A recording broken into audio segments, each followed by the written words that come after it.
Hello again, everyone. This is Jeff Adler continuing my video series, Why I'm Right 2.0. Today I wanted to talk a little bit about globalization and why that's a horrible idea. A colleague of mine a week or so ago and I were discussing things, and it worked its way into globalization somehow, as these conversations tend to do. And of course, she thought it'd be a great idea if when we start talking about immigration, actually, why can't we just have no borders and everyone think without race, that we're all one race, and we should have no borders, and anyway, and she was basically promoting globalization. And of course, as soon as I told her I didn't agree with that, and I would offer her a reason why, I don't just have opinions, I back them up, she didn't want to hear it. She shut down the debate. How liberal of her. How progressive of her. It's not just about global warming, folks. They'll shut down the debate about anything. If they think they're right, or they're just afraid to hear an opposing argument because it might shatter their worldview or something. I don't know. I wasn't afraid to hear her reasoning, but she sure was afraid to hear mine. You just makes you have to wonder. So let's talk about globalization. So during the past week, I thought about it a lot before I came on to make this video. I don't do the haphazard, but I have always had certain thoughts about many topics. If you approached me on the street and said, "Hey, Jeff, what do you think about XYZ?" I might have an actual answer for you, because I think about this stuff all the time and have been doing so for 35 years.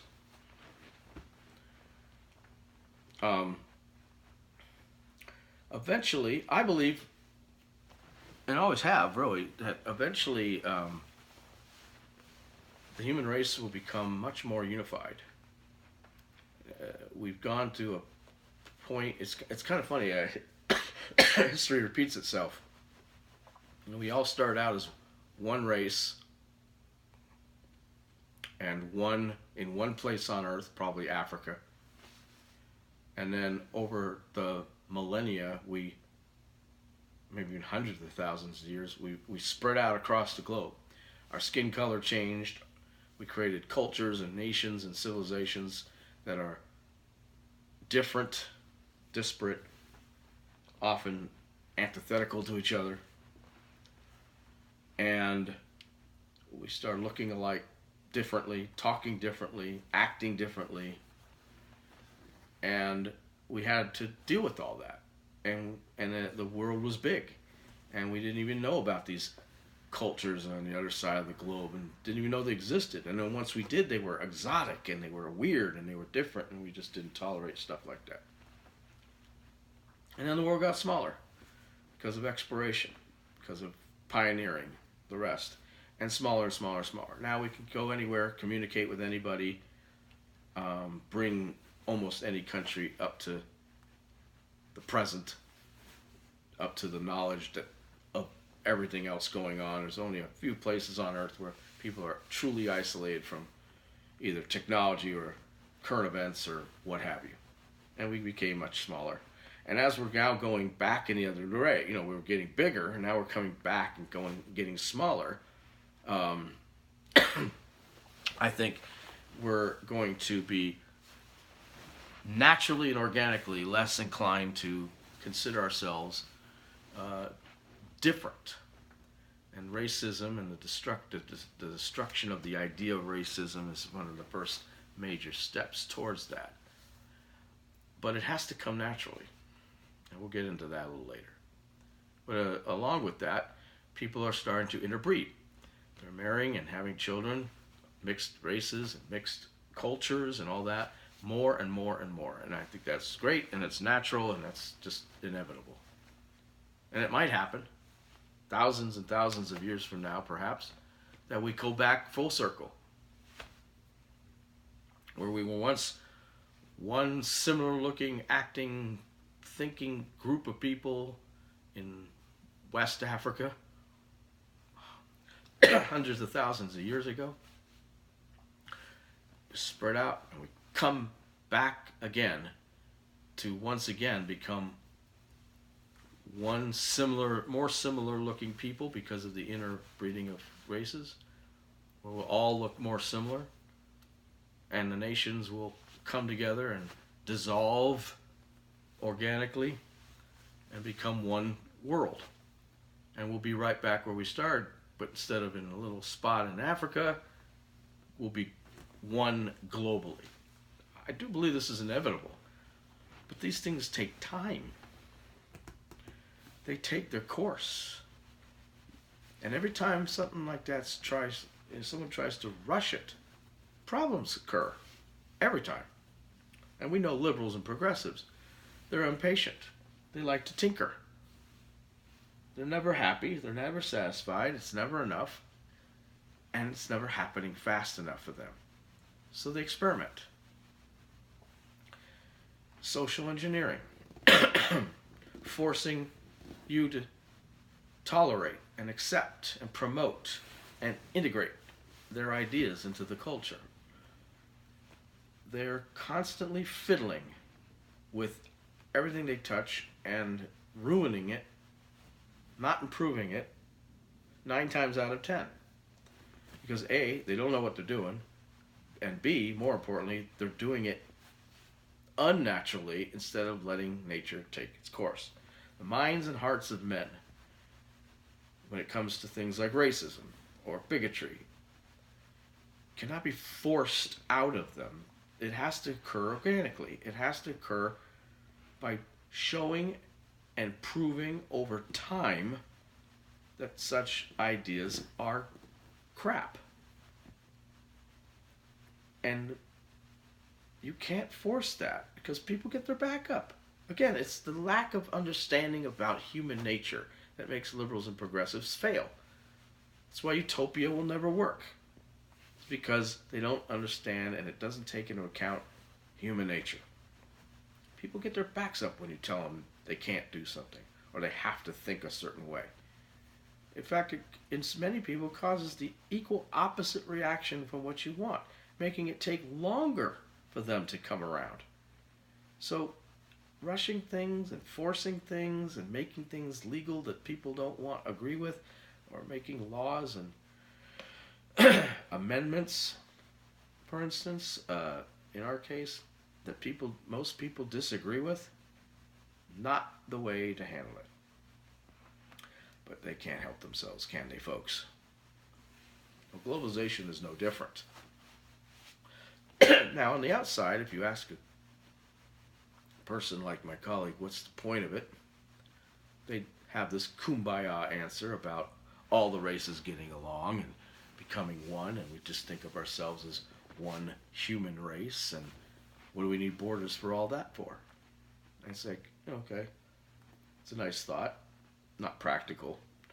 And of course, God forbid the liberals and progressives should consider the consequences of their actions. They never do. Why are they going to start now? They have this nasty habit of creating a problem and then screaming about the problem and then trying to ride in on their white horse with the solution to the problem, which inevitably is the wrong answer because it's forced or it's from ignorance or what have you.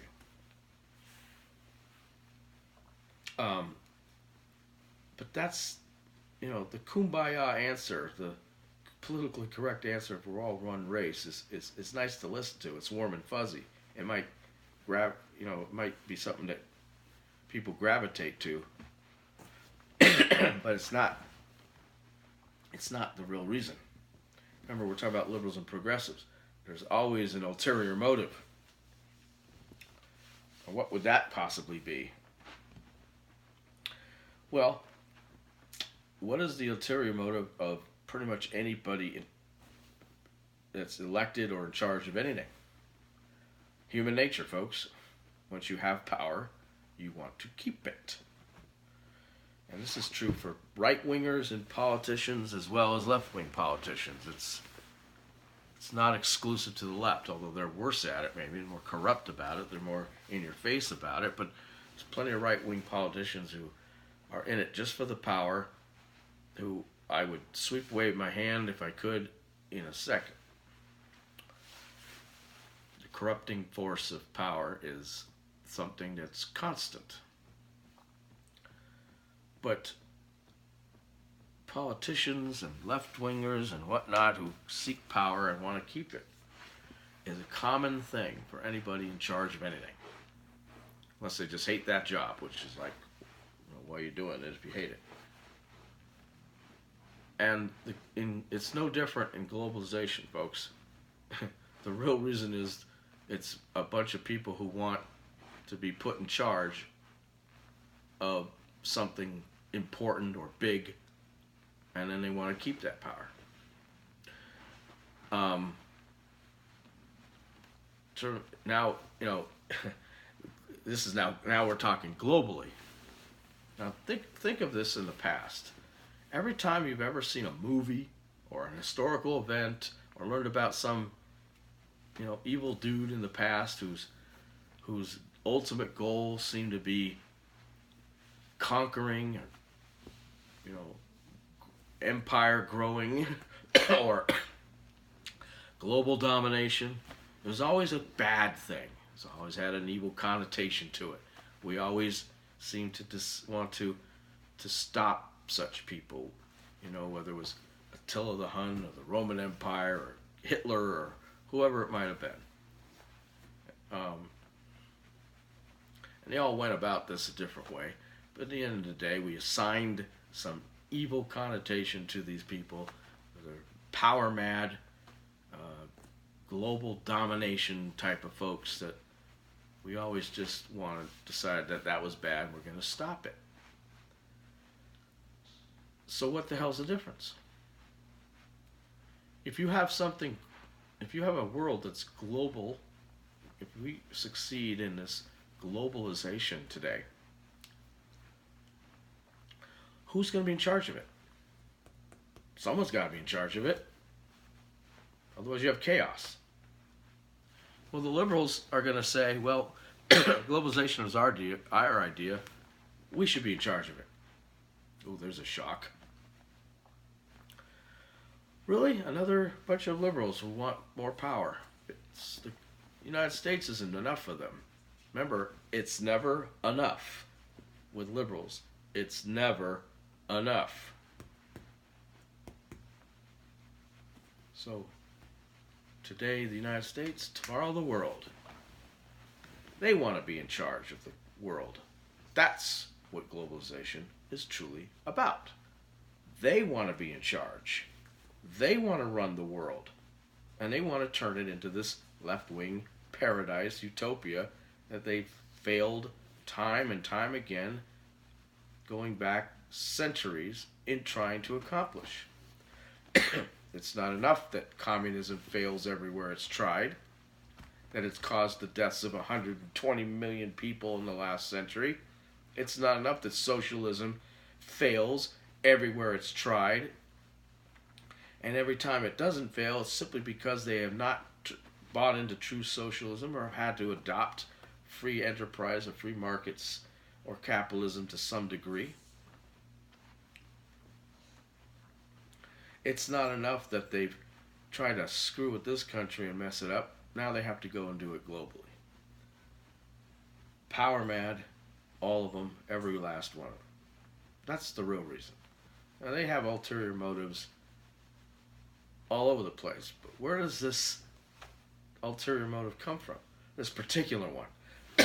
Where's the need to run everything on a global scale? Why is it they want to go global? Why can't they just, try to do their damage in this country by itself? Well, the answer is, one way to ultimately get what they want, which is the comeuppance of America, is to dissolve America into a global pot. is to make America's prominence and power and importance lessened in a global perspective. This desire to knock America down a few pegs to give America its comeuppance is not new, and it has been attempted by many people, including our last president. The apology tour right out of the gate, the near virtual dipping of our flag in front of every pope, potentate, dictator, and monarch around the world, almost preening before every evil person and every enemy, every nation around the world, telling the world basically that America is no better than they were, and that we are sorry for being such successful people, and we're sorry for who knows what else they think they need to be apologizing for. I mean, it's just a mentality of the left. America is somehow fundamentally corrupt, evil, unjust, racist, you name it. Well, we've talked a lot about how that's bullcrap, but they've truly believed this, which tells me that they have a fundamental distrust, dislike, or hatred of their country.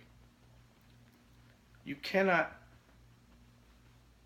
say you love your country and then want to fundamentally transform it. Remember that? The two do not go together. If you loved your country, it wouldn't need to be fundamentally transformed at all. Nothing would need to be fundamentally changed. Tweak here or there, sure. But fundamentally, that's the sign. That's the phrase that comes from people who literally dislike or hate their country, who think it's bad. And there you have your answer. Why the apology tour? Why the comeuppance all the time? Why the constant attempts to make America weaker, slashing its military,